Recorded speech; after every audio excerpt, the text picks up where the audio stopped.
A todos, a todas. Só um minuto.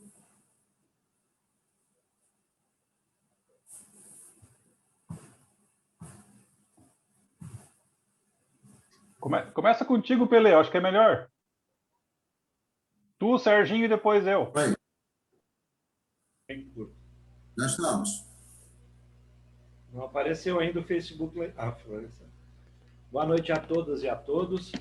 Mais uma noite nós estamos aqui nos reunindo com os painéis virtuais. E hoje com um tema muito recorrente devido à pandemia e esse grande número de óbitos, né, que tem assombrado as nossas cidades, as nossas capitais e o nosso país nessa condição muito precária, né? Então, esse nosso programa de hoje, nós vamos tentar trazer um pouco alguns depoimentos, né? E uma análise de como é que a gente chegou a esse ponto, né? Se tem falado muito de que quando passar a pandemia, se vamos voltar ao modelo anterior. Todas as pessoas que estão muito ligadas à agroecologia, aos movimentos ambientais, sabem que esse ponto que a gente chegou, esse reflexo, né, de toda essa agressão que nós temos feito ao nosso planeta, né? Então, a gente acredita que voltar ao que era antes é impossível, né? Porque realmente a situação é muito grave e daqui para frente ainda temos um longo trajeto a percorrer. Então, temos vários convidados, eu vou deixar para o resto do pessoal, para o Cláudio Fiorese e para o Sérgio Cumpri, para poder apresentar essas pessoas. Hoje nós estamos tentando fazer a nossa introdução um pouco menor, nós não vamos fazer aquela passagem por todos os programas que a gente já tem feito, né? Então, nós vamos direcionar direto, né? Porque o tempo é curto e o assunto é muito importante. De 1h30, estou ao vivo com a data com...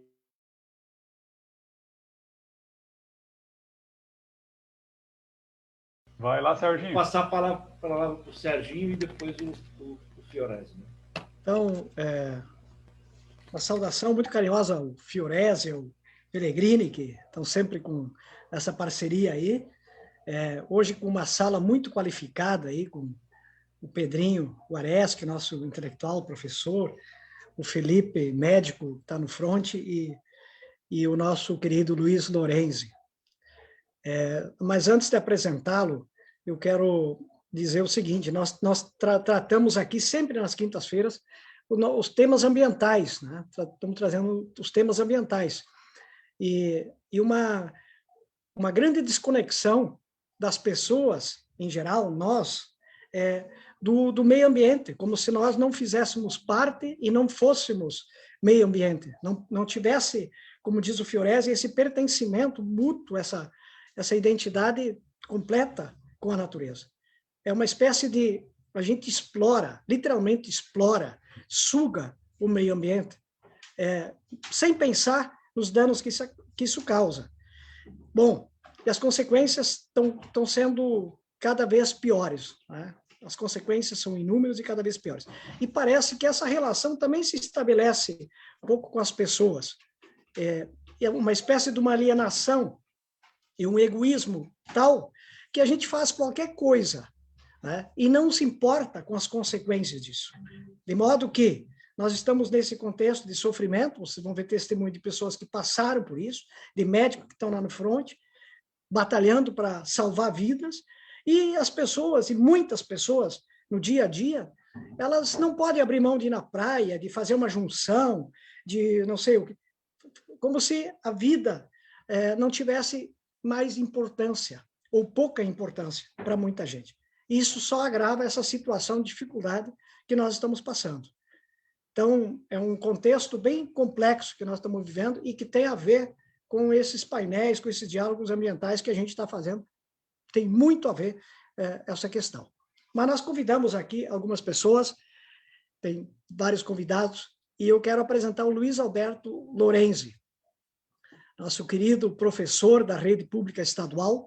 Há mais de 3 décadas, 31 anos, ele é professor da rede estadual. Ele também é professor de filosofia e sociologia da rede privada aqui em Viamão. Mas a grande marca dele, que está escrito, estampado nele, que é o cartão de apresentação do Luiz, é que ele é diretor do Setembrina.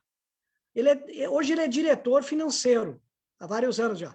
Mas a marca de diretor da Escola Setembrina, que ele exerceu durante 7 anos, é o que ficou marcado. Além de ser uma pessoa de larga participação comunitária, seja na igreja, nos movimentos sociais, nas nossas lutas. Então, seja bem-vindo, nosso querido professor Luiz Alberto Lorenzi. Vai lá, Cláudio Fiorese. Muito bem, então, muito boa noite. Serginho, Pelé, Luiz Felipe, os nossos companheiros aí que já estamos aí há quase um ano nesses painéis virtuais Viamão e seu meio ambiente, né? Nesse momento aí de pandemia, de isolamento, de relações virtuais, e a gente tenta sempre trazer aqui as questões ambientais, né? Seja no seu aspecto mais crítico, digamos assim, apontando as situações que não são as ideais, que muitas vezes comprometem a qualidade do meio ambiente, por conseguinte, a qualidade de vida de todo mundo, e outras vezes com temas um pouco mais alegres também, quando nós apresentamos aqui soluções que as pessoas, os pesquisadores, os extensionistas, os técnicos, os agricultores, os povos tradicionais trazem de relação com o meio ambiente e todas as suas particularidades. Mas hoje, né, em função de algumas reflexões que fizemos e por conta das nossas relações pessoais e sociais, né, a gente achou muito importante trazer esse tema da vida na pandemia, né, a dor do isolamento, as perdas, né, e a busca por novos caminhos também. Então, a gente trouxe aqui 3 convidados, o Luiz Lorenzi já foi apresentado pelo Serginho, o Pellegrini já vai apresentar aí o Dr. Felipe, então o Lorenzi, professor, né, e que passou por essa situação, né, recentemente, né, então vai ser um depoimento inicial importante para todos nós, eu tenho certeza que muitos vão se identificar, porque eu acho que já não existe mais nenhuma pessoa que não tenha alguém no seu círculo familiar, no seu círculo profissional ou de relações sociais, de amizade, que não tenha alguém, né, que tenha tido esta doença nos mais variados graus, né? Felizmente, o Luiz está aqui conosco, venceu essa batalha, né, e está aqui conosco. Então, Luiz, parabéns em primeiro lugar, né? E eu tenho a missão aqui de apresentar uma pessoa muito especial, né, para mim, para nossa família e para muitas pessoas aqui de Viamão, em especial, mas que tem um círculo de amizades e relações que extrapolam Porto Alegre, Viamão, Rio Grande do Sul, né, que é o Pedrinho Guareschi, né? Eu costumo dizer assim, eu chamo ele de tio, né, apesar de ele ser meu primo, meu segundo primo. Ele é primo e irmão da minha mãe, né? A minha mãe é Guareschi, como ele. E eu sou, então, Guareschi Fiorese. Fiorese é o nome do meu pai, que também era muito amigo do tio Pedrinho. E o tio Pedrinho, então, ele tem uma vasta contribuição, né?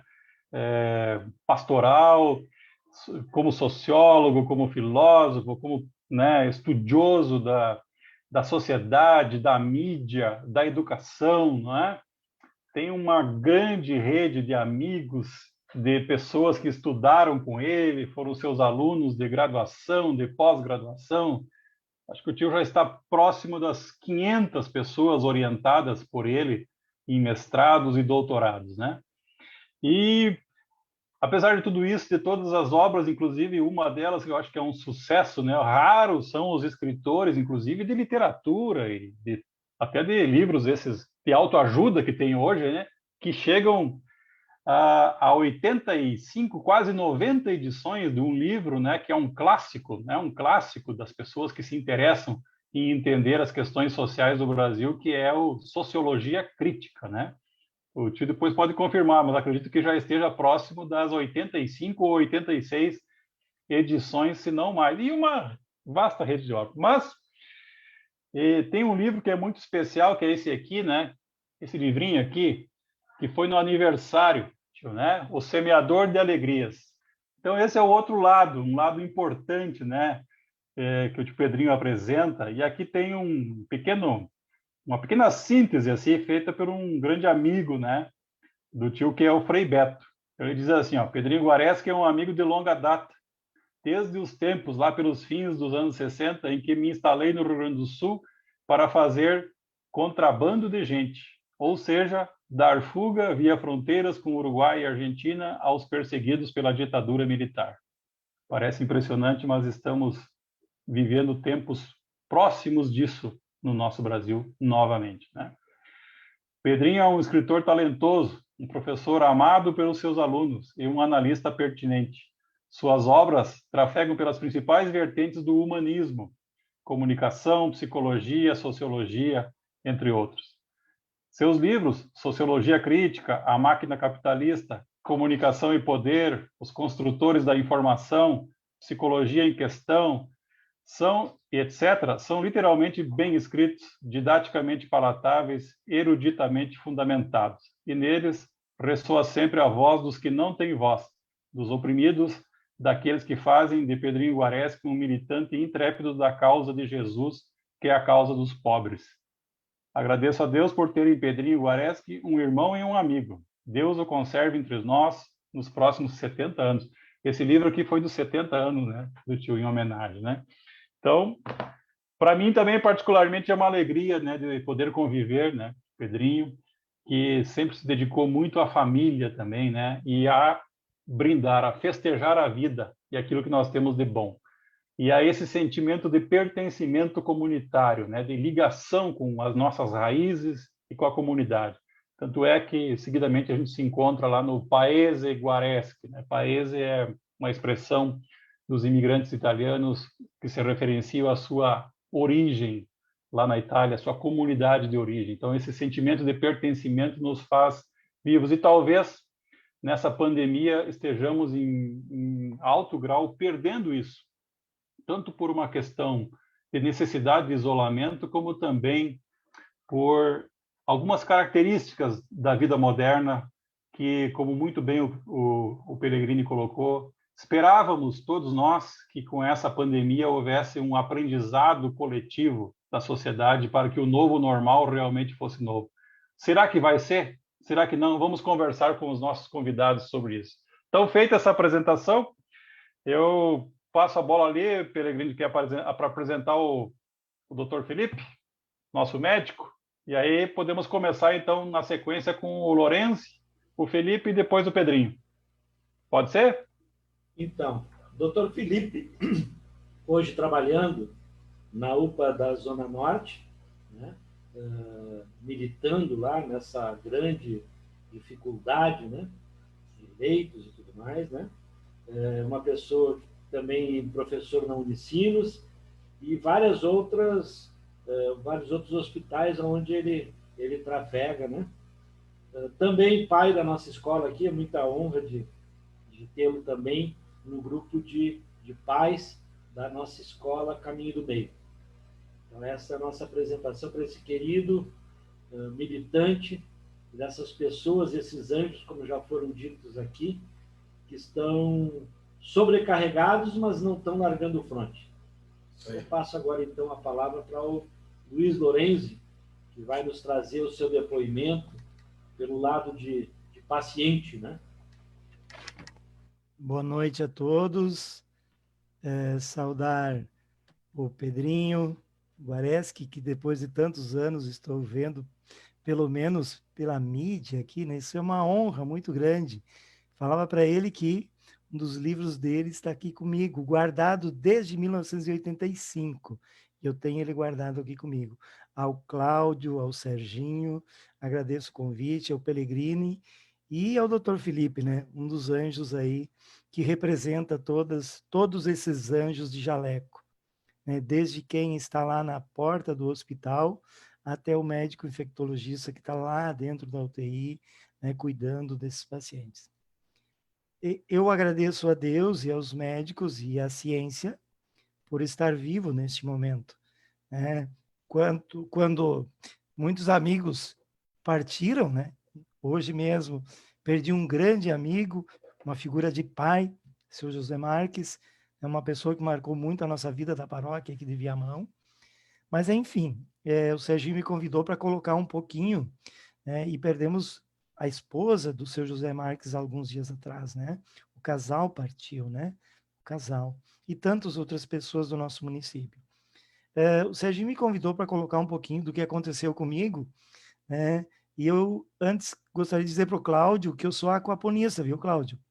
Então, aqui no meu pátio tem os meus laguinhos e tem os meus peixes, né? E junto com os peixes tem as minhas hortaliças e o agrião, né?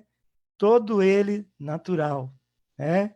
E já estou tendo visitas e pessoas que estão vindo aqui, querem saber, não entra no pátio, não tem como, eu tenho que gravar e mandar, né? Estou gravando e mandando para pessoas de Viamão que estão começando a fazer a aquaponia no nosso município. Aprendi com outras pessoas, mas então também estou nessa linha e sou muito fã da questão da sustentabilidade, que é o que vai manter nosso planeta. Mas, enfim, gente, eu vim aqui para contar um pouquinho o que aconteceu comigo, né? Final de fevereiro, início de março, estava eu dando aula online, senti uma pequena tontura. A minha família é uma grande família. Moramos aqui em Viamão, são 2 casas, temos familiares que trabalham na área da saúde, cuidam de idosos, né? Pessoas que trabalham fora, e todos nós temos que tomar cuidado, né? Mas, infelizmente, a nossa família foi infectada, foram 3, né? A minha cunhada foi hospitalizada também, alguns dias, e logo depois eu fui infectado também. Primeiro, os 8 dias, sempre com acompanhamento médico, orientação médica. Primeiros 8 dias, tudo tranquilo, né? Medicado, a febre tinha baixado, tudo bem. Na segunda semana, a febre voltou, né? E aí foram 8 dias complicadíssimos. Eu fervia em febre, 39,4, 40, à noite e à madrugada. Então, foram quase 8 noites sem dormir. A partir daí, o meu organismo já não estava mais direito. A saturação ainda se mantinha acima dos 92 e não havia necessidade de ser hospitalizado. Tive um desmaio, fui ao hospital, né? Retornei porque a saturação estava acima de 95, né? No sábado, isso já eram 14 dias, 13, 14 dias, no sábado, e a febre continuava. No sábado eu fui medicado EV, né, na veia, com acompanhamento de uma enfermeira, outro anjo de jaleco, né? A Tayane, do Hospital de Viamão, enfermeira maravilhosa, conheço desde pequena, né? Me salvou por várias vezes. Sempre que eu fui ao hospital, não sei como ela estava lá, né? E ela trabalha na área do Covid e em outras áreas do hospital. No sábado, tive que fazer tomografia, todos os exames. Meu rim já estava com problema, começando a comprometer, né? Mas eu achava que eu conseguia ficar em casa. Teimoso, gringo teimoso, né, Cláudio? Gringo teimoso não é fácil. Meus filhos assumiram a frente. Minha filha Fernanda, meu filho Luiz, minha esposa, né? Tomaram a frente. Minha filha é farmacêutica do Hospital de Viamão, né? E ela me ajudou muito também. Meu filho me cuidava aqui, minha filha cuidava lá. E aí, gente, chegou, comecei com medicação EV, sábado, domingo, ainda febre. Na segunda para terça, eu tive uma febre muito forte, suei muito, acho que o medicamento começou a fazer efeito, porém, o meu pulmão estava comprometido. Pneumonia viral.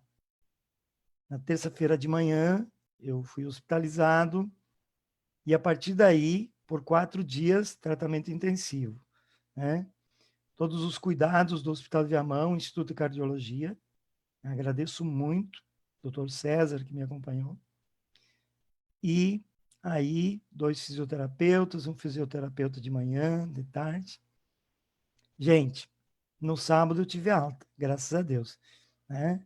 Graças a Deus eu tive alta. Eu consegui dar a volta, quando muitos não conseguem.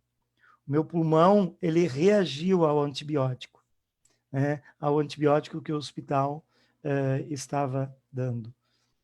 E na sexta, o doutor César, então, me deu alta, avisou que estaria de alta no sábado, falou para mim, olha, isso não é resquício, isso é Covid. Você evoluiu para a fase 2 com uma pneumonia viral. Então, o seu corpo reagiu bem, quando muitos não reagem. Dá aquele susto, né? Meu Deus. A gente fica com um frio na espinha. Né? Um frio na espinha. Graças a Deus, eu voltei para casa, fazendo fisioterapia, muita dificuldade em saber caminhar, né? Precisei aprender a voltar a caminhar. Eu caminhava 4, 5 passos, né? Voltei a caminhar, hoje são mais de 15, 18 dias, estou fazendo todos os meus exercícios, né? Respiratórios, estou caminhando e estou muito bem. Mas fica o medo e fica a preocupação. Né? Fica o medo e fica a preocupação. Eu só tenho a agradecer aos meus anjos de jaleco. Em nome aqui do Dr. Felipe, que está aqui com a gente, eu quero agradecer a todas aquelas pessoas do Instituto de Cardiologia de Viamão. A doutora Shirley, que cuidou de mim, ao doutor César, que cuidou de mim, né? Pessoas que me acompanharam durante esse período bem complicado. E graças a Deus hoje estou aqui, dando as minhas aulas. Os meus alunos, primeira semana só me faziam chorar, né? Eles rezaram tanto, eles estavam tão preocupados. E eu não coloquei nada no Facebook durante o período. Eu só fui contar e colocar depois que eu vim para casa. A gente não imagina quantas pessoas torcem pela gente. Quantas pessoas estão rezando e nas suas diversas religiões, nas suas diversas crenças, né, tentando também ajudar. Eu sempre digo que o que me curou foi ciência e fé. Né? E para os meus alunos e para todo mundo está lá no quadro, né? Só a vacina vai nos salvar. Só a vacina. A vacina é a saída, não existe outra. Acreditar na ciência, a ciência, acreditar nos nossos médicos, nos nossos infectologistas. Eles estão à frente, eles estão estudando. Isso que eu digo todo dia para os meus alunos. Vamos ser cientistas. Não teremos mais 2019, está terminando o meu tempo, né? Já estou olhando. 2019, nós não teremos mais este mundo. Esse mundo não virá mais. Nós temos que pensar o mundo novo da solidariedade, da sustentabilidade e do cuidado. Essa é a minha mensagem. Obrigado por vocês terem me convidado. Peço que as pessoas se cuidem. Máscara, distanciamento, neste momento, são necessários. Eu fiquei uma pessoa medrosa, gente, sabe? E eu me arrepio de falar isso, sabe? Falo para minha esposa. Eu fiquei medroso, mas medroso para o bem, para o cuidado, né? Para o cuidado. O álcool gel me acompanha sempre. E uma coisa que eu aprendi nesse período, que a água é necessária. Aqui está uma parte da nossa salvação também. Muito obrigado por esse espaço. E é uma honra compartilhar esse espaço com o doutor Felipe, com o Pedrinho, com o Cláudio, com o Serginho, com o Pellegrini, com vocês todos. É uma alegria muito grande. E muito obrigado mais uma vez.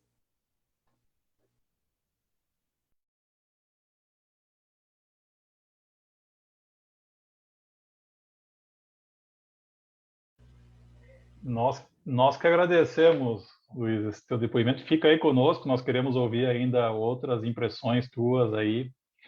É muito importante. Então, pelo nosso roteiro aqui, eu sei que o tempo é curto, teria muito mais coisas para falar, né? Muito mais sentimentos para expressar, né, Luiz? Mas foi ótimo, importante. Ela está próximo da gente, né? Como tu falou, né? Quando menos se esperava, já estava na casa de vocês, né? Mudando totalmente a rotina, a vida. E que bom que teve bom atendimento, que teve disponibilidade, serviço hospitalar, bons profissionais de saúde, apoio em casa, apoio dos alunos e de todo mundo, né? Isso que é muito importante. Mas nem todos têm essa sorte, né? Nem todos têm essa sorte.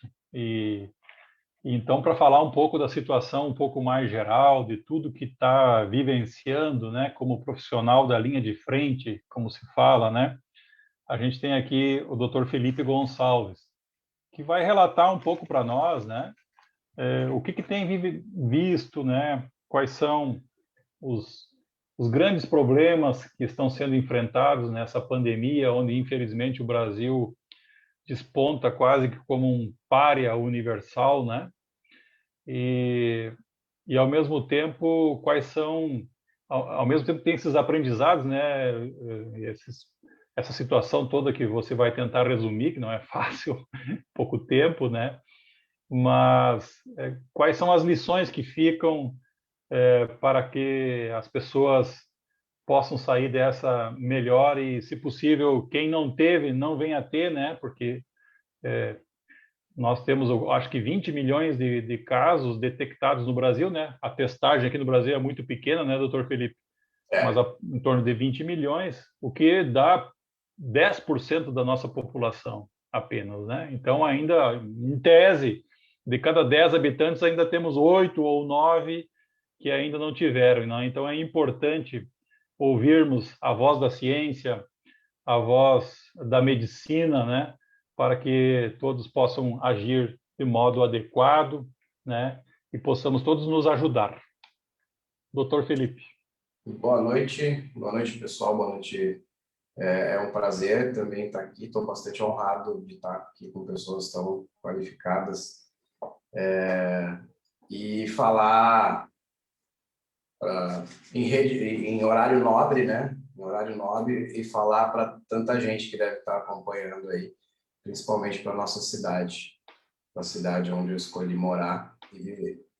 Bem, eu sou médico emergencista, né? Eu atuo hoje na UPA Moacir Sclia e sou professor de medicina de emergência também da Unicinos. Hoje eu falo aqui por mim, Felipe médico emergencista, não estou falando em nome das instituições. Mas eu tenho trabalhado com os pacientes COVID diretamente na linha de frente, na emergência, desde o começo, desde a primeira onda lá, do primeiro momento em que a pandemia assustou o Brasil, quando ela estourou em São Paulo.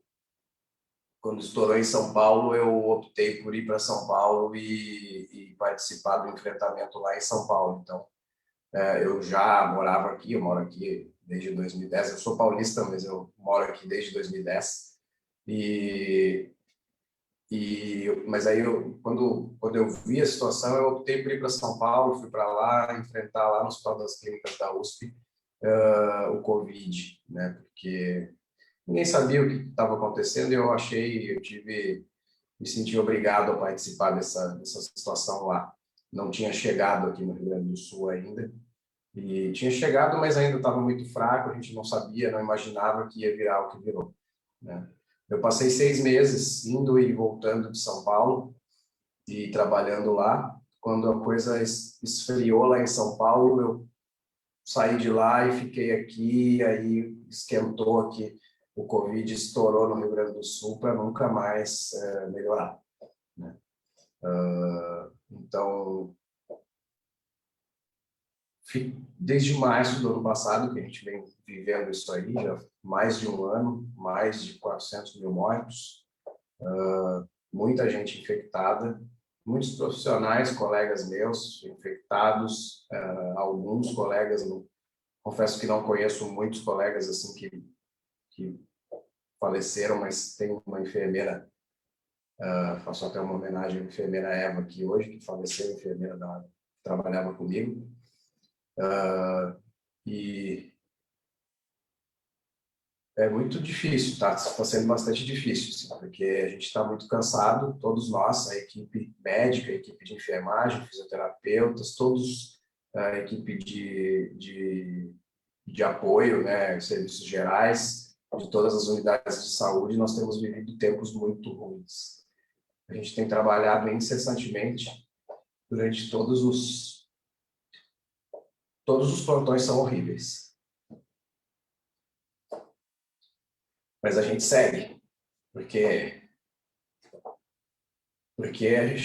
a gente escolheu isso aí. Então, desculpa, não.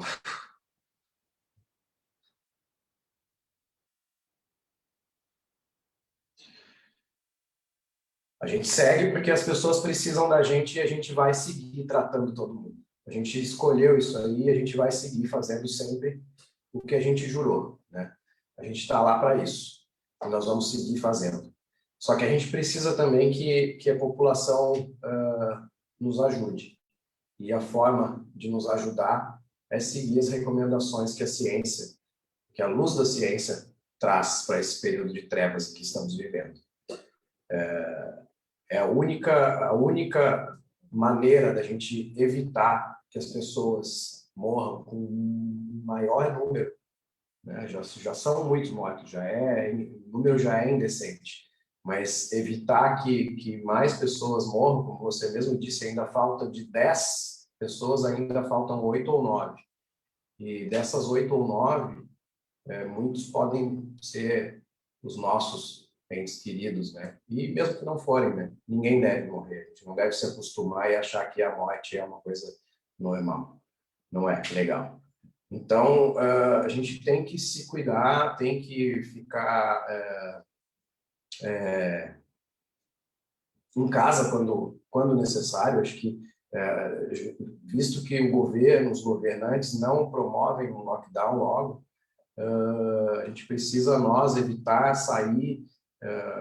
sair o mínimo possível, evitar contato, aglomerações, álcool gel, máscara o tempo inteiro, embora alguns governantes optem por dizer que a máscara não funciona. Ela funciona, sim, ela tem uma importância gigantesca na transmissão, né? Quem usa máscara transmite muito menos.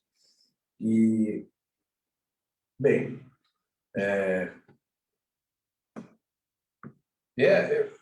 basicamente é isso. Assim, eu acho que eu falar em nome de todos os profissionais aqui é uma tarefa bastante pesada, assim, mas eu acho que se eu tenho uma coisa para dizer em nome de todos os profissionais é isso, que nós vamos continuar, estamos trabalhando dobrado, fazendo cada um pelo menos 50% a mais da sua carga de trabalho, da sua carga horária de trabalho mensal, para poder cumprir os postos de trabalho, porque tem colegas que se ausentam pela própria doença, ou porque estão cansados, ou porque precisa de mais gente mesmo, porque lidar com Covid não é a mesma coisa que lidar com uma unidade normal. Então, às vezes, o trabalho é muito pesado e precisa de mais gente. E nós vamos continuar trabalhando até que isso acabe. E quando acabar, nós vamos dar um grande abraço. Eu espero que a mudança venha, eu espero que a mudança de pensamento geral aconteça. Eu espero que a gente possa todo mundo se abraçar depois, no uníssono, numa grande corrente de amor. A respeito da situação de agora, aparentemente a gente teve uma queda no número de pacientes internados e que estão procurando os atendimentos, uma queda bastante notável. Muitos leitos foram abertos e muita gente morreu. Muita gente morreu esperando o leito de UTI, muita gente morreu esperando transferências e muita gente morreu nas UTIs. O Rio Grande do Sul foi considerado mundialmente aí saiu no New York Times, em vários jornais internacionais, aí o Rio Grande do Sul foi considerado como o celeiro da Covid no Brasil. E E como você disse também, Cláudio, o Brasil se transformou num pária, né? Num lugar onde a coisa não está sendo feita adequadamente e não estamos tratando a pandemia adequadamente. E hoje, infelizmente, trago uma má notícia, a gente tem uma nova variante rolando já, né? Além da variante amazônica, temos a variante mineira. Então, eu gostaria muito de ter boas notícias, mas eu não tenho, né? A minha impressão é de que a gente vai voltar a ter um período complicado em breve, ainda mais por conta da Páscoa, das aglomerações que rolaram no período de Páscoa. Então, peço a todo mundo que evitem contato próximo, máscara, álcool gel, fiquem em casa, ajudem a gente, que a gente vai sair dessa. Em algum momento isso vai acabar. E eu espero que acabe bem. Eu vou parar porque eu já dei muita má notícia e vou deixar para perguntarem, falarem, se alguém quiser perguntar e contar com mais alguma palavra minha, eu vou deixar para depois. Com certeza, Felipe. Muito obrigado aí pelo teu depoimento e em teu nome queremos homenagear todos os profissionais de saúde, né? Seja os médicos, enfermeiros, aqueles que prestam apoio à saúde, né? Todo mundo que está aí na linha de frente, se expondo mais do que qualquer um, né? Para salvar vidas, né? Cumprindo com o seu juramento, né?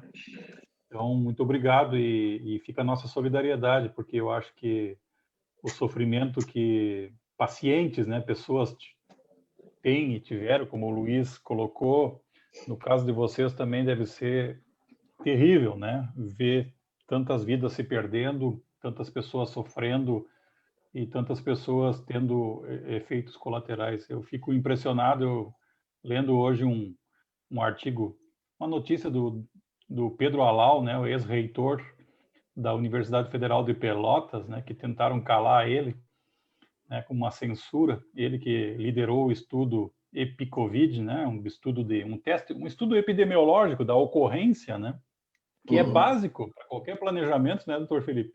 Sim. Ele dizendo que poderíamos ter evitado, nos dias de hoje, com a contabilidade que se faz, poderíamos ter evitado a morte de 225 mil brasileiros, de um total de 340 mil mortos, que já passou disso. Poderíamos ter evitado a morte de 225 mil se medidas preventivas fossem tomadas, se houvesse uma coordenação nacional, se tivesse comprado a vacina com mais antecedência, bons exemplos para usar máscara, para usar gel, para fazer o distanciamento e etc, etc. Bom, agora fazemos um gancho, então, ao Pedrinho Guareschi, tio Pedrinho, né? Justamente para trazer um pouco desse olhar mais de sociólogo, de quem estuda psicologia social, de quem, há um tempo atrás, há cerca de 2 anos, publicou um livro, né, organizou a publicação de um livro sobre as fake news, né? As fake news que estão provocando tantos estragos, não só em relação a essa pandemia, em relação à nossa democracia, em relação à própria convivência entre as pessoas, né? Esse ódio instalado, essa falta de diálogo, essas certezas que todo mundo passou a ser doutor, né, doutor Felipe? Todo mundo passou a ser doutor, entendido, né? Porque basta usar isso, usa aquilo, né? Passando por cima da ciência, enfim. Também ver como, né, tio Pedrinho, como que na sua caminhada, na sua trajetória, nos seus estudos, reflexões, como que podemos aconselhar as pessoas a terem uma vida mais saudável, em todos os sentidos, né, mas especialmente no sentido social, sentido comunitário, né, da nossa saúde civil, né, da nossa saúde social também, né? Então, muitas pessoas acabam sofrendo mais do que outras nesses momentos, né? Nem todos têm o suporte, têm o apoio, têm uma casa, têm uma renda, uma rede familiar de apoio, né? O doutor Felipe falou lá no começo, na primeira onda, começou em São Paulo pelo pessoal da classe média, empresários que viajavam pelo mundo, né? E acabaram, enfim, sendo infectados e trazendo Agora, pela matéria que eu vi ontem, quase 80% dos mortos por Covid em São Paulo residem na periferia, nas favelas. São os mais pobres que estão sentindo esse efeito todo agora, em maior grau, né? Enfim, então, tio Pedrinho está nos ouvindo, eu tive que mudar o aparelho aqui, eu Eu acho. celular. Vocês estão me escutando? Tá bom o som? Tá ótimo. Bom, a todas, então. Sabe que eu estou notando falta de mulheres aqui. A todas e a todos, então, uma boa noite. Mas não, elas certamente também estão presentes, viu? Por falarem, antes de entrar direto no assunto, vocês sabem que as mulheres são as que mais estão na linha de frente nesse ponto. É coisa impressionante como elas, de fato, estão não só com 2 turnos, 3, 4, a vida toda. Vocês vejam quem está, de fato, aguentando o repuxo nesse momento? As mulheres, na educação, na saúde e também no lar.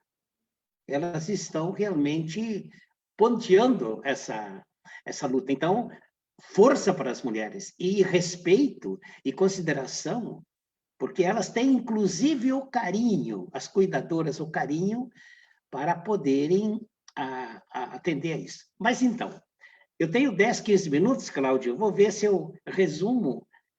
Eu vinha meditando, desde que o Cláudio me contactou, sobre como a gente poderia se ajudar, porque esse momento é um momento realmente de a gente começar a partilhar. Eu estou muito comovido, de fato, com o que o Lourenço e o Felipe contaram. E estava vendo o título que deram a isso, né? Sofrimento, dor. E antes quero dizer, eu de fato estou falando isso a partir então daquilo que eu vi agora nessa live aqui. Porque dizem que a pior coisa do mundo é a gente ficar dando respostas, né, a perguntas que não foram feitas. Então eu fiquei prestando bem atenção a isso e é a partir então disso que eu reelaborei tudo que eu vou tentar partilhar com vocês, com muito cuidado, com muito carinho. A primeira coisa que me veio à mente foi que o ser humano é, de fato, um ser de consciência. Isso é uma coisa que quem me conhece sabe que desde que a gente começou a ser gente, a luta foi para fazer com que as pessoas tomassem consciência de si, consciência do mundo, porque é a partir daí que a gente pode pensar numa mudança, numa transformação. E nisso Paulo Freire, de fato, me orientou desde meu tempo de moço, em 73, eu pude estar em Genebra com ele, com os meus 20 e poucos anos, e que eu fiz o meu mestrado com ele em Genebra, quando ele falava porque ele enfrentou isso no Brasil, situação de miséria, de desigualdade, ele enfrentou isso e ele achou que o caminho seria fazer com que as pessoas tomassem consciência para poderem levar, então, uma transformação. Agora, o problema vem, e aqui especificamente me bateu o depoimento dos 2 colegas aí. Como que a gente toma consciência? O método de Freire é fazer a pergunta, porque quando a gente faz uma pergunta, a pessoa começa a pensar. E pensar é exatamente conseguir respostas a essa situação, como a nossa aqui de perplexidade, de dor. Mas outros dizem que há também outros fatores que fazem as pessoas pensar. E aqui que vem especificamente, então, os teóricos, até da escola de Frankfurt, o próprio Marx, ele diz que é o sofrimento, a escassez, a dor, que faz a pessoa pensar. Então, eu penso que esse momento é um momento oportuno, muito oportuno, para a gente começar a pensar. Está todo mundo, de uma maneira ou outra, mexido, mobilizado. Agora, a gente escutou esses depoimentos de vocês. Eu tenho certeza que quem está acompanhando essa live, ele vai mudar alguma coisa na vida dele. Com o depoimento do Lourenço e do Felipe, ele não vai ser o mesmo. Por quê? Porque foram testemunhos de dor, de sofrimento. Atingiram o quê? Atingiram o afetivo. Atingiram, então, o afeto, a empatia das pessoas. Então, essas vão mudar. Mas eu não vejo isso, viu? Que me desculpe, eu não vejo isso na grande mídia. Essa pequena mídia até vai. A grande mídia, eu diria que está até escondendo isso da população. Eu acho que aqui iria uma denúncia muito séria e forte daqueles que lidam com essa questão, para que a grande mídia, de fato, enfrente essa situação e leve a população a pensar. E isso, através de depoimentos, são poucos os canais, porque a maioria agora, as notícias que estão dando, não, mas a economia está melhorando, as coisas estão melhorando, nós vamos, etc., já está melhorando, está melhorando. Não! As coisas não estão melhorando. As coisas estão cada vez pior. Então, eu vejo, partindo disso que acabamos de escutar, que é o momento de nós pensarmos, refletirmos, e, com isso, então, passarmos a mobilizar mais gente. E eu vejo que um caminho para isso é exatamente esse caminho da dor, esse caminho do sofrimento. E isso, acho que a psicologia social, em parte, discutiu isso, e principalmente a escola que estamos falando, a escola de Frankfurt, ela fala de como que uma pessoa chega a ser pessoa, começa a pensar e começa a agir. Então, ficaria essa partilha para os meus colegas que estão aí. E se eu fosse dar um passo mais à frente, então, eu acho que esse momento de dor, de perplexidade, nos leva também a procurar alternativas. Eu não sei, eu não sou muito otimista de que as coisas vão voltar ao normal. Alguém já dizia antes que não há mais o normal. Não há o novo normal. Todo mundo fala do novo, não existe. Nós vamos ter de viver, conviver com essa situação. E nós devemos ser aqueles que passaram por essa experiência e aqueles que têm o trabalho de provocar, devem, de fato, estar atentos para nós começarmos a, eu diria, recriar uma nova sociedade. Eu acho que a palavra vai um pouco por aí. Vocês vejam, tem gente já que diz que a educação não vai mais ser absolutamente não, e a educação é fundamental.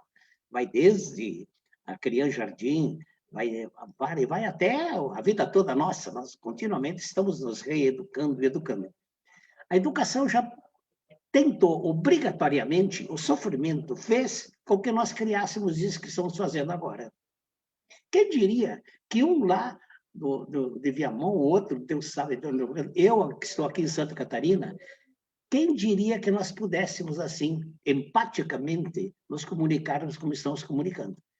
Então, isso é fruto dessa dor, desse sofrimento. Mas, junto com isso, há uma porção de outras estratégias, penso eu, que podem ser passíveis ou possíveis para nós. Quais? Não? Vamos pensar, o sofrimento faz pensar. Então, eu penso que podemos recriar. Hoje eu estava meditando um pouco. Por exemplo, essa coisa que a gente lutou a vida toda, a questão das pessoas tomarem consciência, de fazer as pessoas, porque a consciência vem pela pergunta que a gente faz. O que rola na mídia agora, o que é poderoso, é exatamente de que não devemos salvar a economia, Mas eu acho que nós estamos num momento de pensar na vida das pessoas, e não mais na economia. Nós temos outras maneiras de pensar essa economia. Estava escutando uma análise do Brasil. O Brasil tem dinheiro de sobra. O Japão, a dívida pública do Japão é 600%. Dos Estados Unidos é 120%, de outros é 200%. No Brasil é 60%, 70%. Tem muito dinheiro no Brasil. Então, esse dinheiro deve ser imediatamente repartido. O auxílio emergencial é fundamental. Eu vivo aqui, eu olho as pessoas O que agora a mídia está começando a dar os depoimentos assim, uma mulher que não tem o que comer, cozinha com gás, cozinha com lenha, em vez de gás e coisas assim. Mas isso é mais uma espécie de sensacionalismo do que uma análise crítica que leve a uma transformação. Por exemplo, como essa do auxílio emergencial. Tem cabimento o auxílio emergencial de 150 reais, que dá $26, uns cálculos, $26. Gente, alguns países têm $500, outros $300 por pessoa, ou euros até, para poder sobreviver. E nós, um pouco convivendo com isso, achando interessante. Então, esse segundo ponto que eu traria é que nós precisamos inventar uma maneira de fazer o povo pensar além da mídia poderosa que está aí, que mais ou menos dita as normas que existem. E outras, viu? Eu não estou aqui para dar receita, mas estou aqui para meditar junto. Eu acho que há outras alternativas, como essa live aqui. Lives que incorporem um afetivo, né? Incorporem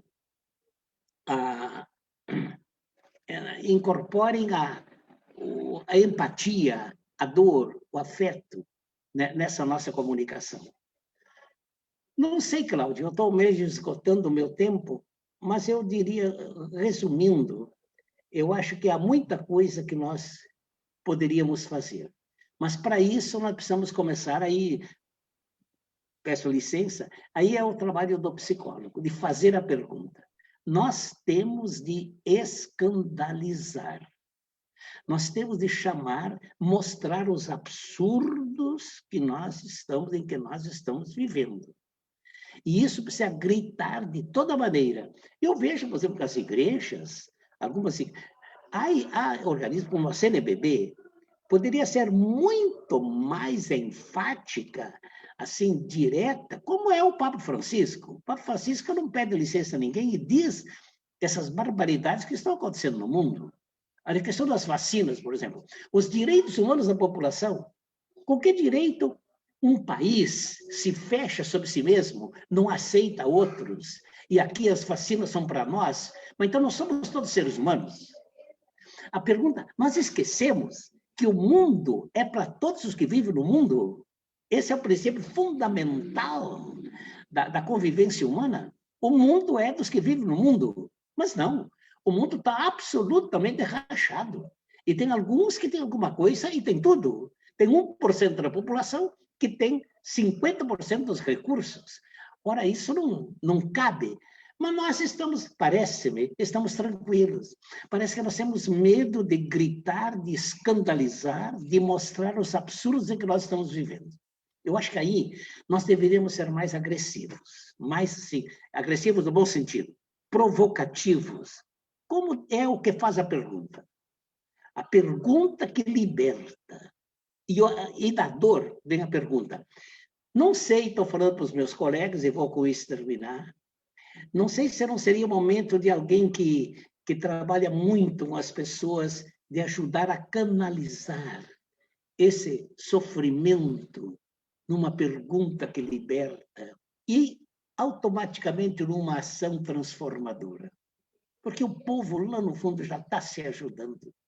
O povo brasileiro é boníssimo. Mas nós, intelectuais, coisa assim, não podemos deixar passar, por exemplo, esse absurdo de dar R$150 ainda chorando.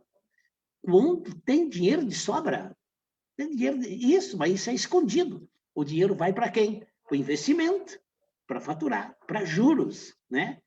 O capitalismo financeiro internacional. Fica quase que um desabafo aqui, porque eu também fiquei muito comovido, viu?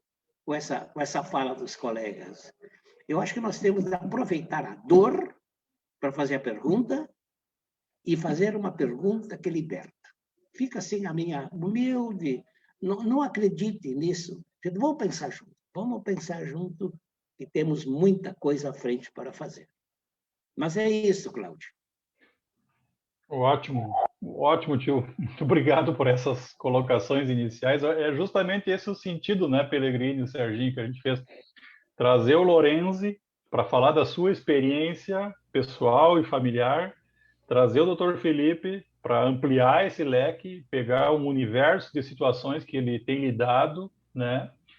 E você, né, tio, para fazer justamente esse apanhado, esse sentido humano e social, né, para que a gente não passe por essa experiência de forma passiva, né, que infelizmente estão querendo que seja, né, e aí essa passividade que você fala, Pedrinho, talvez, não sei, é uma questão que pode ficar para um debate depois, mas eu já quero antecipar para uma reflexão depois, por que que ela acontece? Quais são esses filtros que impedem as pessoas de tomarem consciência, de transformar a sua dor numa pergunta e numa indignação que gere ações coletivas, sociais, que realmente transformem uma realidade micro até uma realidade macro, né?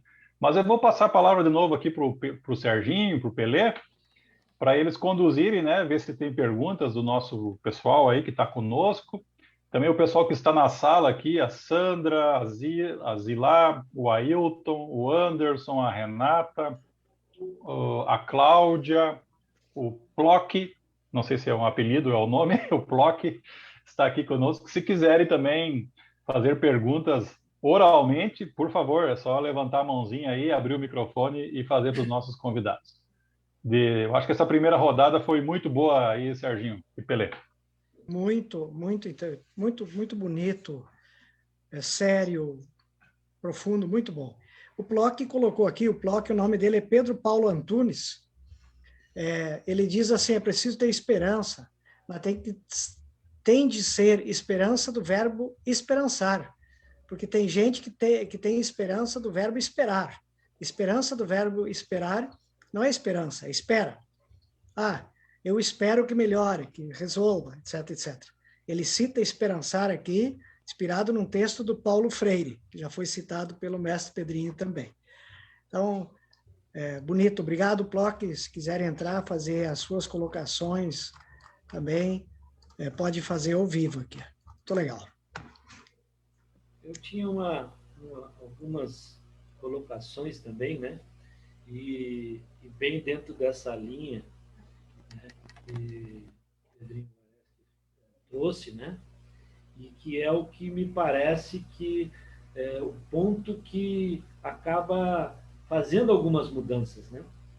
Porque enquanto esse sofrimento era só do outro, e o outro que era muito longe, aquilo não surtia uma mudança, né? Quando aquilo começa a acontecer no quintal de casa, com os vizinhos, com os parentes, e que esse sofrimento se aproxima, me parece que começa aquele grupo de pessoas a ter maior cuidado. Então, isso é algo que a gente tem notado, né? Essa seria uma das colocações. E o que nós poderíamos, depois perguntando lá para quem viveu isso, né? O Luiz Lorenzi e o próprio Dr. Felipe, né? E o Pedrinho também, que deve ter tido perdas também. Por que as pessoas só estão se mexendo depois que a água bate, né? Vamos subir um pouco, dizer que é na cintura, né? Porque o termo era um pouquinho diferente, né? E então isso só está acontecendo dessa forma.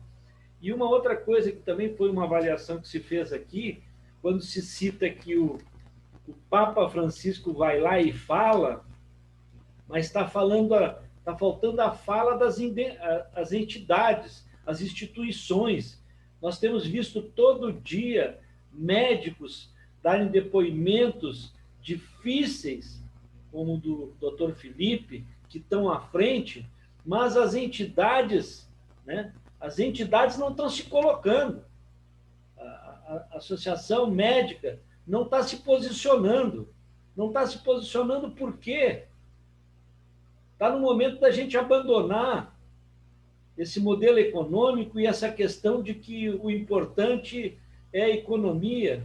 Não tem como abrir loja se as pessoas tiverem medo e vão entrar lá fazer o quê? Então, essas questões dessas entidades, as instituições, está faltando coragem. Coragem para, como muitos prefeitos já foram para a mídia e fizeram a sua parte, mas a grande maioria dos prefeitos, dos legislativos, está se escondendo, se omitindo.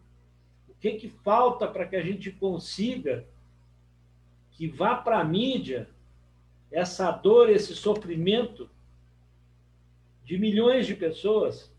Porque se nós olharmos a quantidade de óbitos que nós temos e multiplicarmos pela rede que tem cada família dessas, já passamos de 1 milhão de pessoas sofrendo. Muito mais. Não tem família que não tenha 10, 20 ou 30 pessoas dentro dessa rede. E se nós temos essa quantidade de óbitos, veja a quantidade, os milhões de pessoas que estão sofrendo e as entidades estão se omitindo. A gente não vê ninguém defendendo isso, vê só pessoas tendo que ir à frente, ou pequenos grupos fazendo lives e tentando mostrar essa nossa dificuldade, né? Então, essa é uma pergunta que fica, né? Por que as entidades não estão tendo coragem para mostrar essa realidade tão dura e tão cruel? Essa era a participação que eu tinha. Também fiquei muito mexido aí com a fala do Dr. Felipe. Muito bem, Pelé. Acho que são palavras necessárias. Eu acho que a gente abre novamente aí para os nossos convidados, né, Serginho? Abrir aí para quem quiser fazer uso da palavra. Não sei se o Felipe agora, depois o Pedrinho, Luiz. O Cláudio, à vontade. O Cláudio, Sim, tio. Sim. Aproveitando isso que o Pellegrini acabou de falar, pois é, por exemplo, esse dado que você trouxe aqui no começo, do Pedro Alol, de que dos 340 mil brasileiros que morreram num ano, 200, a coisa que eu tenho é 250 mil não precisavam ter morrido. Então, isso aparece na mídia, isso é colocado. Não sei, eu sou meio alguns dizem que eu sou meio tarado para a questão da mídia, mas eu chego e eu vejo os jornais de propósito, aguento ver os jornais para poder fazer essa análise crítica da mídia. Claro, deixa eu fazer uma aqui. Na minha página, tem lá na página Pedrinho Guareschi, www.pedrinhoguareschi.com.br. Eu coloquei vários livros, inclusive esse que você acabou de falar sobre pós-verdade, psicologia, comunicação e pós-verdade, em que tem uma análise de como são usadas as fake news. E tem um sobre comunicação, mídia, educação e cidadania, onde tem coisa de como fazer uma análise crítica da mídia. Eu não vejo uma saída, enquanto nós temos essa mídia poderosa, eu não vejo uma saída sem que se... O próprio Lula está fazendo penitência disso agora, que ele nunca teve coragem de peitar. É esse daí. Ele nunca teve coragem de peitar a grande mídia, e ele está sofrendo. Bom, só um bobo não vê que quem fez o que fizeram com ele foi a grande mídia. Mas então eu chamaria atenção para esses dados que escandalizam. Como a gente poder penetrar nessa espécie de barreira? Se vocês forem assistir os jornais hoje à noite, vão ver que são todas coisas assim, principalmente Bandeirantes. Tudo bem, experiência. Olha, o fulano conseguiu um emprego, o fulano entrevista o fulano conseguiu... Não, assim não dá. Enquanto nós não tivermos voz e vez, por isso quero dar os parabéns a vocês, porque montaram essa live.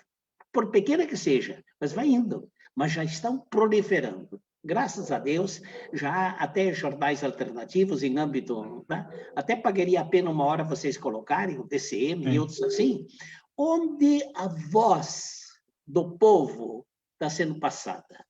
Então, essa é uma contribuição que eu gostaria de fixar, aprofundar. Temos muitos comentários aqui no Facebook do Centro Budista do Eco Viamão, né? Eu acho que é importante a gente dar um pouquinho de voz aqui ao pessoal que nos acompanha. Tem muito mais gente que não está nessa sala e está nos acompanhando nas redes, né?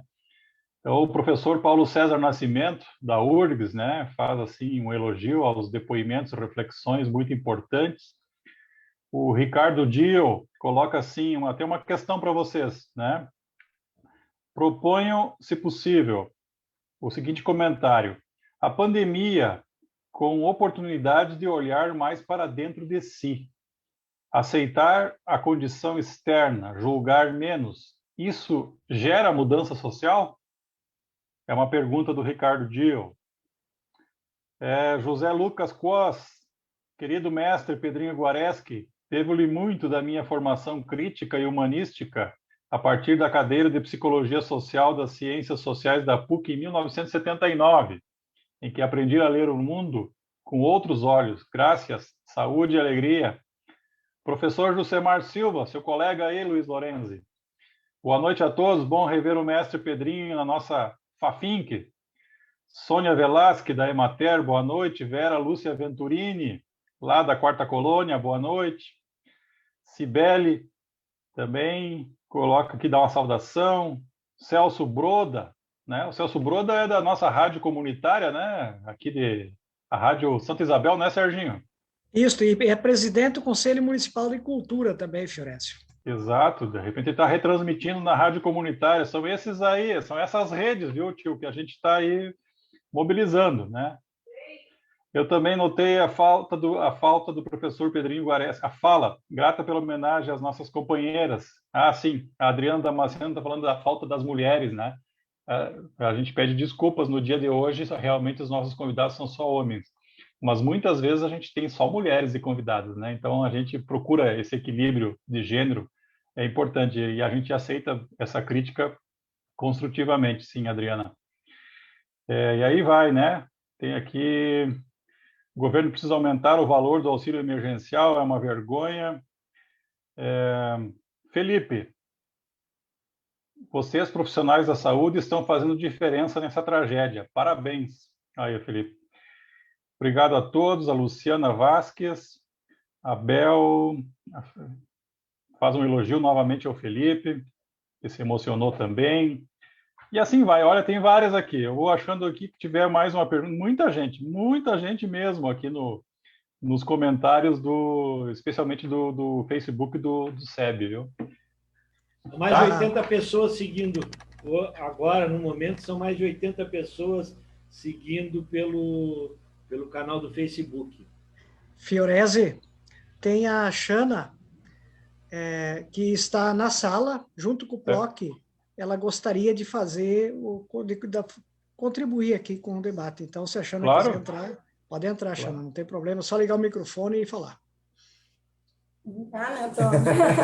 Estamos compartilhando no mesmo computador. Boa noite para todo mundo. Saudades de Viamão, estamos voltando agora, né? Então já estamos aí. A minha contribuição ela vai no sentido de pensar algumas questões que todas as falas elas vão eliciando da gente, né? Mais coisas para dizer. Nós estávamos morando por 10 anos em Porto Alegre. E, então, em Porto Alegre, eu me envolvi no controle social do SUS, né, as outras caminhadas. Aí a gente falava muito da questão do Covid desde o começo, no sentido de pensar, né, já no acolhimento. Todo mundo muito preocupado com o vírus, com a doença física, mas a gente pensando com o acolhimento para que as pessoas tivessem condições de lidar com isso que ninguém sabia ainda o que era. Né? E num primeiro momento, como é natural, as pessoas vão não acreditando. Então, no começo, em março, abril, as pessoas ficaram, será que vai até o meio do ano? Só que, pensando baseado na ciência, a gente sabia que não ia estar até o meio do ano, a gente sabia que ia ser adiante. Então, eu gostaria de trazer como contribuição a questão da educação popular em saúde, que eu trabalhei bastante com isso em Porto Alegre, que é o pilar que tem da amorosidade, que está muito, muito abandonada, muito esquecida. A gente está vivendo num momentos tão duros que a gente acaba, né, perdendo os vínculos, perdendo o afeto, e sem o afeto a gente não vai chegar nunca a lugar nenhum. É através do afeto que a gente se constitui, que a gente briga, que a gente tem força para isso. E aí eu trago também uma pauta que eu acho muito importante e que a gente tem que começar a pensar com bastante urgência, e não é mais importante, com certeza, do que a nossa sobrevivência, né, a questão do vírus. Mas sim, a consequência pior, na minha opinião, que é a saúde mental que vai sobrar de nós. E coloco mais especificamente, o que vai sobrar da saúde mental dos profissionais de saúde que estão na linha de frente, estão sendo achincalhados, estão sendo agredidos, fora as pessoas de bom senso que acolhem, não estão tendo suporte, pelo menos em Porto Alegre, onde Partenon, a região da Glória, que é onde eu morava, os profissionais de saúde estão sem condições e não tem quem cuide de quem cuida. Né? Então, essa fica né, a minha contribuição de que a amorosidade e o afeto tem que estar sempre presente para a gente dar conta dessas lutas, mas que a saúde mental, a partir de agora, tem que começar a ser pensada desde já, porque não vai sobrar muita coisa, né? Nem dos sobreviventes do Covid, quem contraiu e quem teve a sorte de sobreviver, mas muito menos dos profissionais de saúde. Como é que a gente vai ficar? Essa é a minha contribuição. E tem uma questão, né? Não vamos sobreviver só ao vírus, vamos sobre essa necropolítica que tem aí, e isso está trazendo uma consequência muito forte, né? Criando cisões mais que já existiam na sociedade, ao invés de agregar, está desagregando, está colocando, parentes contra parentes, a coisa está muito complicada, e isso vai ter um reflexo muito forte, a gente vai ter que pensar nisso, em como lidar com isso. Valeu, um prazer de vê-los aqui na nossa sala. Tem uma pergunta aqui que foi colocada pela Cláudia Vilas Boas. Ela pergunta o seguinte: será que não estamos diante de um outro vírus que paralisa, cala e cega boa parte de nós? Aí ela dirige a questão para o professor Pedrinho. E quero dizer que o Luiz Lourenço já colocou aqui, registrou, que o Celso Broda está transmitindo, sim, pela rádio comunitária da Santa Isabel. Então, fica o registro. Que bom, que bom. Nossa saudação aí a todos os ouvintes da Rádio Santa Isabel. Então tá, vamos ouvir aí então o Lourenço e o Felipe sobre essas intervenções nos comentários, essas questões que foram trazidas aí. E fiquem à vontade de complementar suas falas a partir do que cada um falou. Posso começar? Tem duas aqui, mas eu queria, essa última, o novo vírus. De fato, eu um pouco, só para repetir mais uma vez, gente, esse vírus, o vírus que paralisa, é a própria mídia. A mídia é o pior dos vírus, porque impede a pessoa de pensar, impede a pessoa de fazer pergunta. E isso faz com que eles permaneçam sempre dominados. Esse vírus, o vírus que silencia, a cultura do silêncio, né? Como Paulo Freire fala muito bem, a pessoa não consegue mais... Nós temos de nos reinventar na questão da mídia, não dá mais para suportar menos outros que falam pela gente. E eles nem donos são da mídia. A grande mídia é uma concessão pública, não é deles. Mas eles sequestraram a palavra e só eles falam. Essa, para mim, é a situação geral. É o vírus que está impedindo, acho eu, a multiplicação disso. Mas eu queria fazer um comentário do Ricardo Dill, quando ele fala realmente de olhar para dentro. Ricardo, agora, olhar para dentro é exatamente fazer a pergunta. Quando você faz uma pergunta, você está falando com você mesmo. E a reflexão, a meditação, é falar com a gente mesmo. E é isso que faz a gente tomar consciência. Eu lembrei, na hora que ele estava falando, eu lembrei de um caso.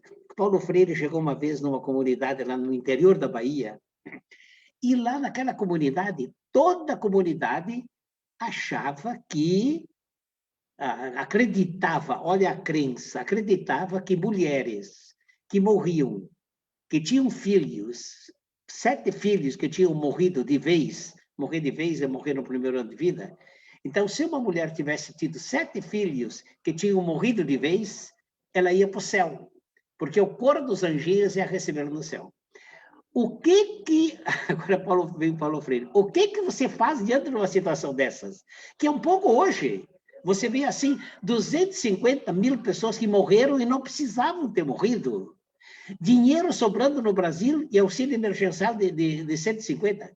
Essas são as perguntas. O que você faz diante disso? Então, Paulo Freire, pois é, aí você tem que começar a fazer a pergunta para que a turma pense. Então, você não há o fora e dentro. A consciência é shirikun, ela é social. A consciência é absolutamente social. À medida que eu tomo consciência, eu também já vou me libertando e já vou agindo. Porque uma consciência que não age não é conscienciação, também não é palavração. Mas só para lembrar, gente, estou tentando partilhar minhas experiências, como que eu quebrei a cara. Mas no momento que você chega para uma comunidade e começa a fazer a pergunta, começa a colocar as coisas que escandalizam a turma não fica assim. E começa a ação, né? Mas Eu queria falar novamente, mas não queria ser tão negativo dessa vez.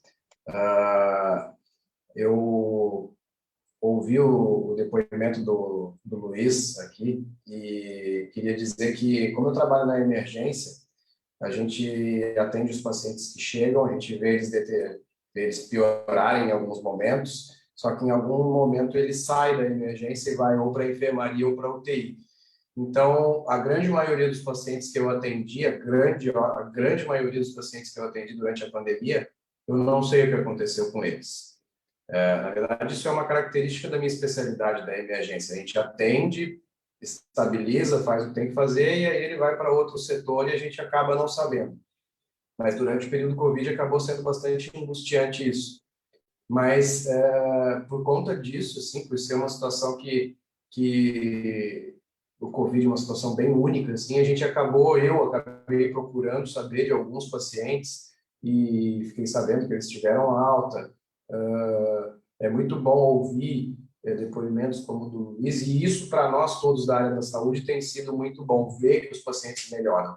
Recentemente eu comecei a trabalhar numa enfermaria Covid também, passando numa enfermaria no Hospital de Porto Alegre, lidando com Covid também, estou coordenando esse trabalho lá, e a gente teve muitos pacientes que tiveram alta, muitos pacientes que ficaram bem, inclusive o Ney Lisboa, o cantor, que passou ele próprio postou nas redes sociais agradecendo, teve alta, e várias outras pessoas que a gente sabe que tiveram alta, pacientes que estavam muito ruins, muito mal mesmo, e a gente conseguiu dar alta para eles ao final de 25, 30 dias de internação.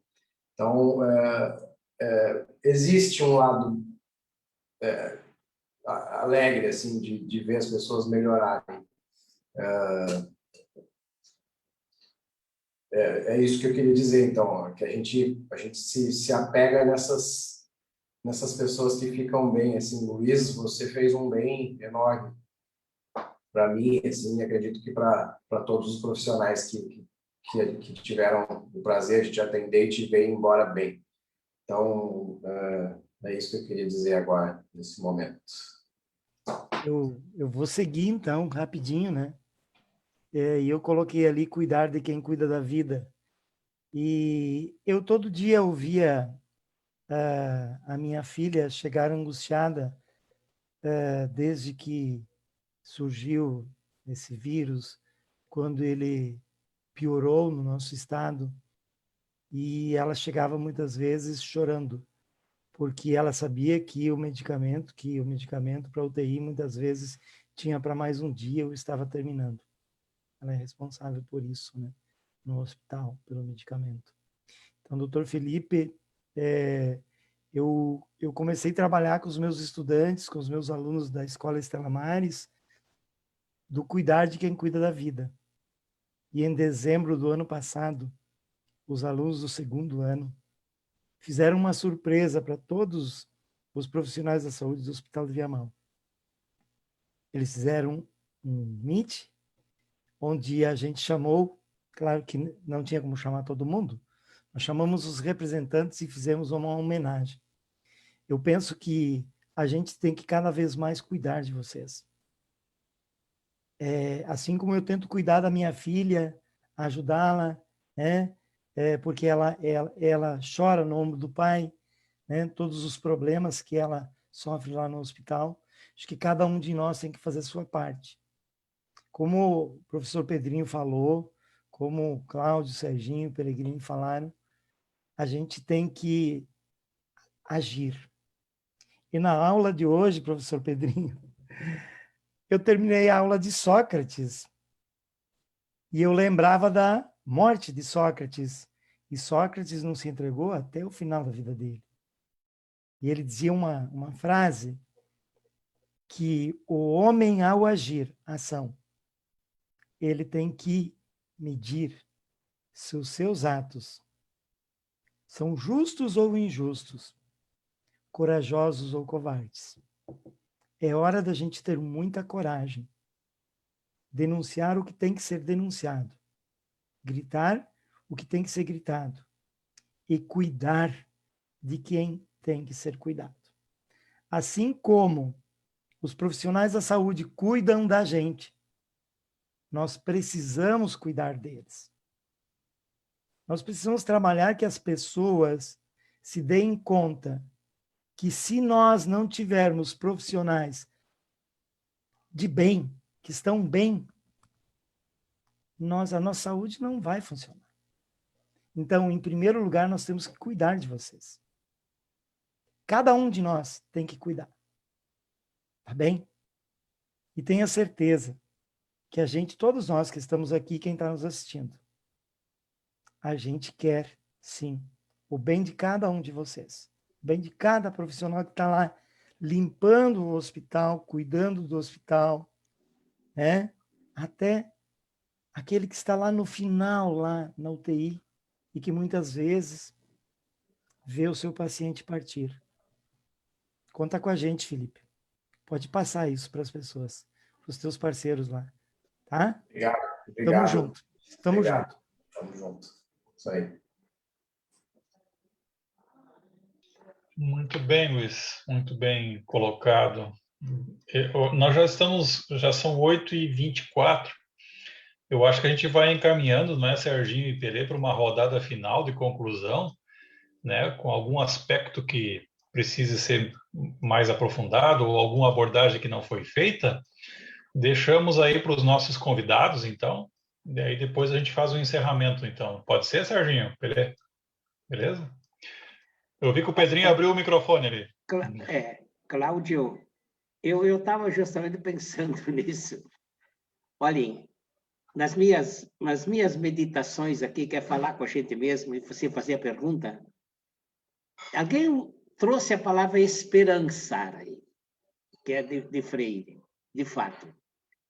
Nós temos de ter certeza, porque a esperança é a certeza de que a gente vai progredir e ir à frente. Não exatamente como a gente planejou, mas que nós vamos superar isso, que é exatamente a dimensão da ressurreição. E já que estamos numa época de Páscoa, que é de passagem, né?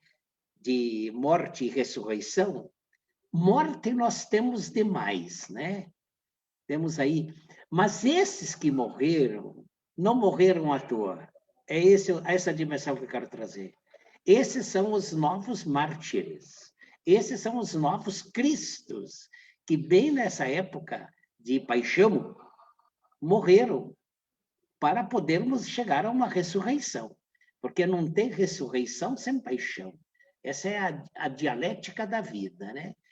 Então, eu quero dizer aos meus colegas que partilharam, gostei demais, foi um momento de prazer para mim e de muita emoção e de muita, assim, quase que de transcendentalidade, de a gente pensar, afinal, no passo à frente.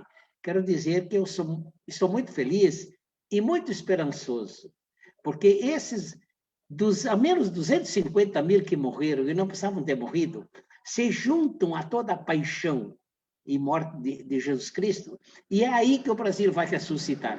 Deus sabe o que ele está esperando do Brasil. Eu, pessoalmente, olhando assim, eu vejo que há tanta força que poderosa e sofrimento, que nós vamos chegar a uma linda e bela ressurreição. Essa é a mensagem que eu gostaria de deixar. Muito obrigado pelo convite que me fizeram e da meditação que isso me propiciou e a falar dos colegas. Obrigado, Cláudio, obrigado, o Lourenço, obrigado, Sérgio, obrigado, o Felipe, obrigado, o médico, todos os. Obrigado, tio. Nós que agradecemos, nós agradecemos. Felipe, queres fazer alguma consideração final, por favor? Quero. Eu, como eu sou professor também, eu costumo sempre ficar repetindo as coisas que eu falo para os alunos para gravar. Então, falo uma vez, falo outra vez, falo outra vez, falo outra vez. Eu acho que a repetição é necessária para o entendimento e para gravar também algumas coisas, né? Então, eu gostaria de falar algumas coisas que funcionam aqui e outras que não funcionam. Uma coisa principal é: amem os seus próximos, né? Sigam aquele ensinamento, ame o seu próximo. E como é que você pode demonstrar o amor pelo seu próximo em tempos de pandemia? Pratiquem o isolamento social, utilizem máscara, álcool gel. Tratamento precoce não funciona, tratamento precoce mata. Tá? E nós vamos vencer, tá? Se tudo isso que vocês fizerem não servir para que vocês fiquem livres do vírus e da doença, nós vamos estar lá para cuidar de vocês. E enquanto a gente não precisa fazer isso, cuidem-se vocês e cuidem dos outros. Cuidem dos outros praticando, novamente, isolamento social, usando máscara, álcool gel. E tratamento precoce não funciona. Obrigado. Boa noite, colegas. Obrigado, Felipe. Muito importante ouvir isso de um médico, né? É muito importante as pessoas ouvirem isso. Lorenzi. Só me resta agradecer pelo convite, Serginho, Pellegrini, Cláudio. Foi uma honra muito grande compartilhar esse momento com o professor Pedrinho, com o doutor Felipe. Só agradeço. E a mensagem final é simples, mas muito comprometedora. É a mensagem que o doutor Felipe nos colocou. Precisamos sim cuidar de quem cuida da vida. Precisamos sim nos isolarmos. É um momento de isolamento, de cuidado. É momento de uso da máscara e álcool gel, sim. E é o momento de gritar, sim, que só a vacina salva. É urgente saber que só dia 15 chegará a IFA para o Butantan. Isso nos revolta. Uma semana de um laboratório parado. Isso é muito preocupante. Então, cuidar da vida, cuidar de quem cuida, isolamento, máscara, álcool gel e vacina salva. Obrigado. Nós que agradecemos, Luiz. De minha parte, eu vou aproveitar também para me despedindo, agradecendo muito, muito, dando mais uma vez os parabéns, Luiz, pela vitória, né? A tua fé, a tua força, as tuas relações e o teu cuidado, né? Consigo e com o outro certamente te ajudaram. Agradecer ao Felipe e a todos os médicos que têm a ciência, né, como um norte para a sua atuação, né, que não se curvam, não se dobram a fanatismos, né, não colocam ideologias na frente da ciência, né, e colocam a ciência a serviço da vida, né, da vida para todos, né, se sacrificam e estão aí realmente conseguindo amenizar essa dor tão grande pela qual passa o nosso país, né? Olha, eu fico, realmente é chocante. Eu vi que o tio Pedrinho ficou chocado com a informação, mas eu também fico. E eu vejo como a mídia não repercute, né? Porque não foi só o governo que silenciou ou quis silenciar o Pedro Alau, nosso ex-reitor da UFPEL, né? E epidemiologista, pesquisador renomado, não é? A mídia também silencia, porque convém a ela não utilizar essas informações, não passar essas informações. Não tem nada que se compare a isso na história do Brasil. Nem todas as perdas militares de todas as guerras de 500 anos do Brasil se aproximaram a nada perto disso. 225 mil inocentes perderam a vida ou tiveram a sua vida abreviada, né? Porque as medidas corretas não foram tomadas covardemente. Então, isso é indignante. E, ao mesmo tempo, agradecer muito, mais uma vez, tio Pedrinho, né, que sempre nos coloca essa questão de que a mídia ela tem que permitir que a gente forme a nossa opinião, e eles não deem a opinião deles formada. Então, a mídia tem que cumprir o seu papel democrático de ouvir um lado A, lado B, no mínimo, né? E deixar que a gente forme a nossa opinião. Então, eu agradeço muito esses espaços, né, que nós estamos construindo aqui junto com o Centro de Estudos Budistas. Um grande abraço aí, Pellegrini, a toda a comunidade, né, que tem uma força muito grande em todo o Brasil, uma rede muito grande. Eu tenho certeza que isso vai se multiplicar, como outras lives se multiplicaram, tiveram milhares, dezenas de milhares de visualizações.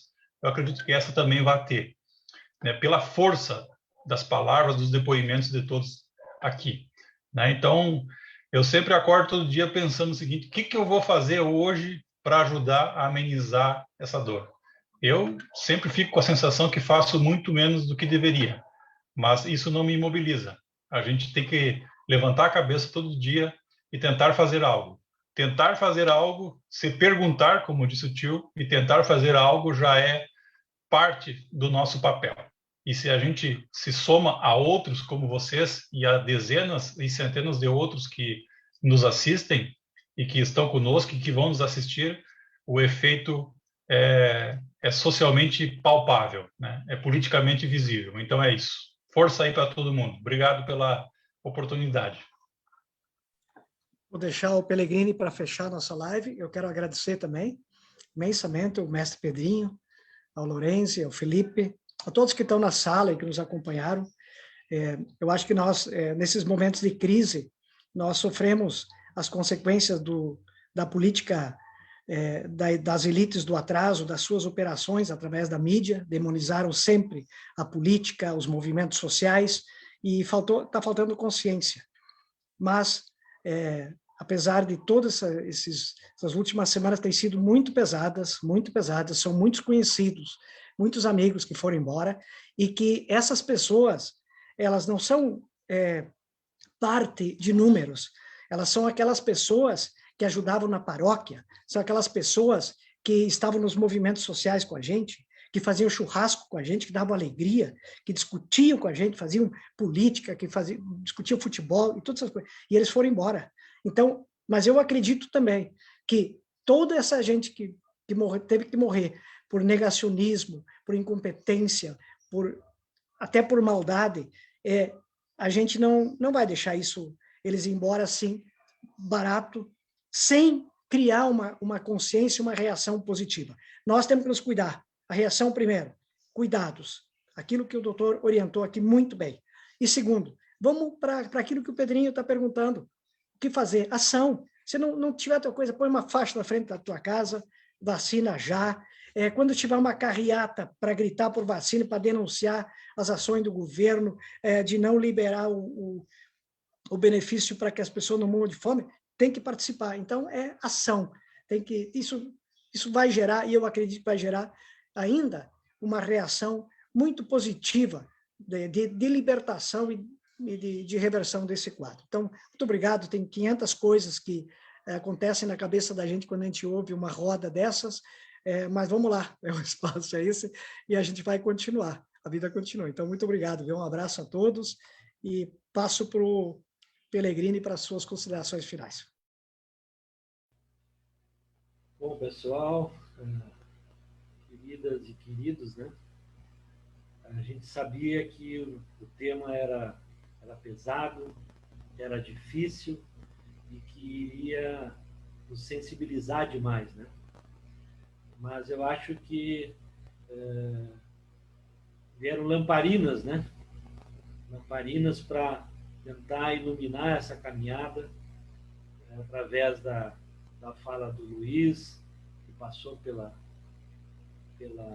pandemia, pelo Covid, a fala do Dr. Felipe, que nos mostra essa luta diária dos profissionais, né, que estão na frente, como a gente diz, desde aquele que recebe, o guarda que recebe lá no estacionamento, a ambulância que está chegando, o Uber que está largando alguém, até esse momento mágico que a gente tem visto acontecer, dessa celebração e esse aplauso quando as pessoas estão saindo numa cadeira de rodas e indo para para encontrar seus entes queridos. Então, muito grato ao Dr. Felipe, ao Pedrinho, que nos traz muitas reflexões, e fica aqui um chamado para que todos que estão nessa live e aqueles que estão nas nossas redes sociais, que nos ajude no nosso grito, em época de pandemia, em época de reclusão, seriam os compartilhamentos. Vamos compartilhar essa live em todas as nossas redes, para todos os lados que a gente puder, nas 10 direções, para que a gente possa que chegue pelo menos as pessoas que estão dirigindo os municípios, as pessoas que estão dirigindo as entidades, tenham essa sensibilidade também de se posicionar, porque parece que nada está acontecendo. Eu vi hoje, né, um deputado vão fazer uma entrega amanhã para o governador de um parecer, mas, gente, nós estamos há 1 ano de pandemia. 1 ano depois de uma pandemia, nós estamos começando a se movimentar. O que é isso? É muito sofrimento, gente, é muito sofrimento. Precisa, cada um, aqui em Viamão, os vereadores que estão perdendo familiares, perdemos um prefeito. Gente, nós perdemos um prefeito. Parece que isso não vai acontecer na sua casa, e a gente está aí preocupado que as pessoas circulem. Abre o comércio via WhatsApp, entrega. Tem muita gente sobrevivendo dessa forma, tem muita gente avançando. Não é momento, como o doutor Felipe falou, não é o momento da gente se juntar na rua. Não é momento de festejar a Páscoa. Não é o momento de ficar frequentando os lugares, fazendo festinha. Deixar isso para depois, quando a gente estiver no momento, né, que a gente tenha superado essa pandemia. Então, peço a todos que a gente fortaleça essa nossa rede, que começa pequena, mas que vai se ampliando, com a ajuda de cada um, que a gente possa compartilhar todas essas falas extremamente preciosas do Dr. Felipe, do professor Luiz Lorenzi e do professor Pedrinho. Gratidão a todos e vamos seguir em frente. Essa é a nossa missão desse nosso programa semanal. Gratidão a todos. Eu queria só fazer um convite rapidinho. Eu vou participar na próxima segunda-feira de uma live também vai ter a doutora Bia, deixa eu só pegar aqui, peraí. Doutora Bia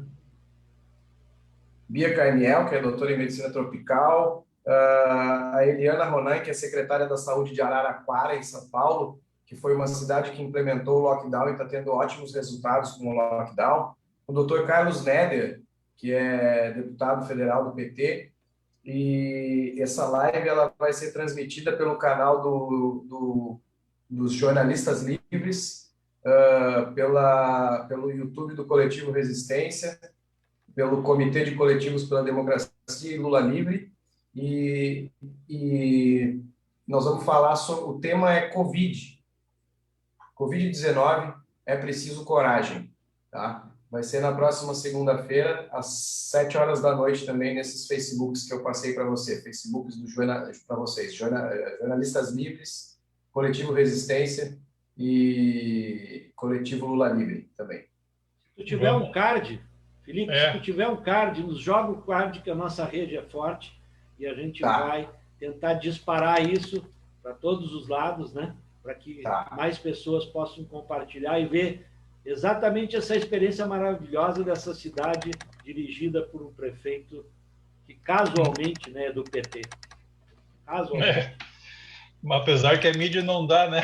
Não divulga, é incrível. Parece que a cidade resolveu ela mesma fazer um lockdown, não tem gestão. É uma coisa impressionante.